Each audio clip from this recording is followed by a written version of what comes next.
Егор Борисов вновь ответил на вопросы жителей республики. Сегодня в эфире телеканала НВК «Саха» состоялась прямая линия с временно исполняющими обязанности главы республики.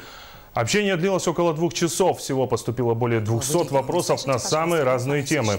Медицинское обслуживание, газификация, развитие сельского хозяйства, угольной промышленности, роль общественных движений в жизни республики и многое другое. Жилищный вопрос – один из наболевших. Известно, что с помощью пилотного проекта многим якутянам удалось решить вопрос с жильем. Егор Борисов заверил, жители Якутии вновь смогут воспользоваться этим механизмом уже с 2015 года. Районы сегодня были особенно активны. Временно исполняющий обязанности главы республики дал исчерпывающие ответы на все поступившие вопросы. Так, жителей Нерюнгри интересовал вопрос о доступности и качестве медицинского обслуживания в районе. А в Алданском улусе были обеспокоены предстоящим отопительным сезоном.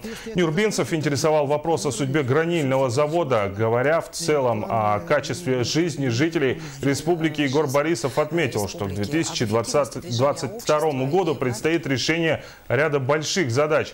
К этому времени значительно будет увеличен и ВРП на одного человека, проживающего в республике. На вопрос жителя Мархи о газификации Егор Борисов ответил следующее. Шли навстречу. Но вот в этом году мы приняли решение продолжить газификацию, предусмотрели определенные средства от продажи алмазных акций, которые мы в прошлом году провели. И, конечно, здесь определенная сумма четко для себя уже представляет соответствующее министерство и ведомство.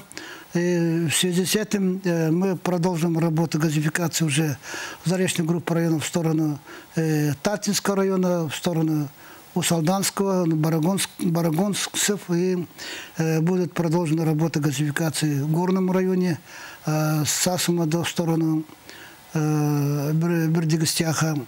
Также будет газифицироваться Вилийская группа районов, оставшиеся поселки по линии Вилийского месторождения до города Якутска. Это третья нитка. И, конечно, это переход через Кулена. Вот в этих направлениях, в этих вопросах все-таки средства мы предусмотрели. А что касается Мархи, то эта работа была начата. Я думаю, что мы примем меры, чтобы в этом году в основном работу закончить.